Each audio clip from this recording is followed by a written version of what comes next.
कुरान मजीद की बहुत ही मशहूर आयत जिसमें परवरदिगार आलम इंसान को एक उसूल ज़िंदगी सिखा रहा है।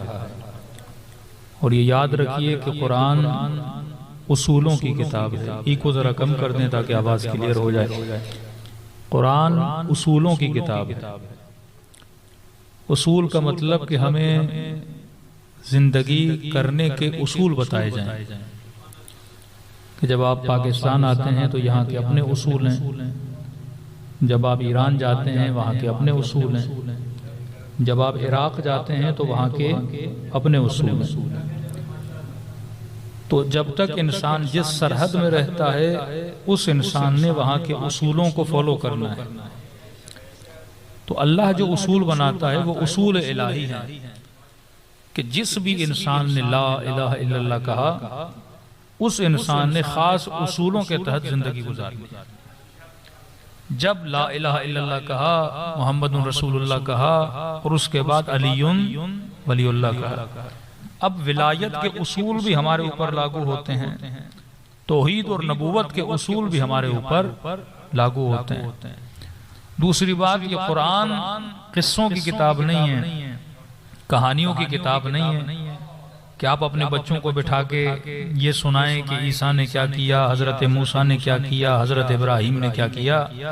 अगर खुदा किस्से बयान करना चाहता तो 1,01,24,000 नबी थे और सिर्फ एक नबी हजरत नूह जिसकी जिंदगी 900 साल से भी ज्यादा।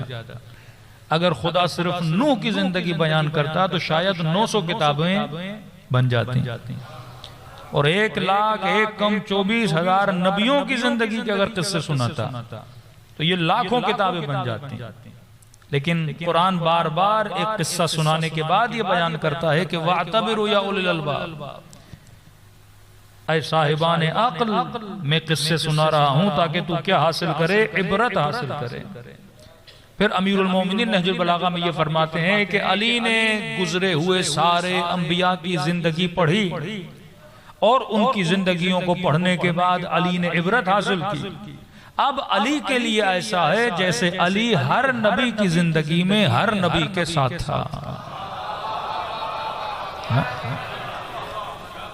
तो ये बिल्कुल ऐसे है कि आप इमाम हुसैन की जिंदगी पढ़ लें और जब मौला की जिंदगी से कुछ सीखेंगे तो ये बिल्कुल ऐसे है जैसे आप हुसैन के साथ जिंदगी जी रहे हो, आप हजरत अब्बास के साथ जिंदगी गुजार रहे हो।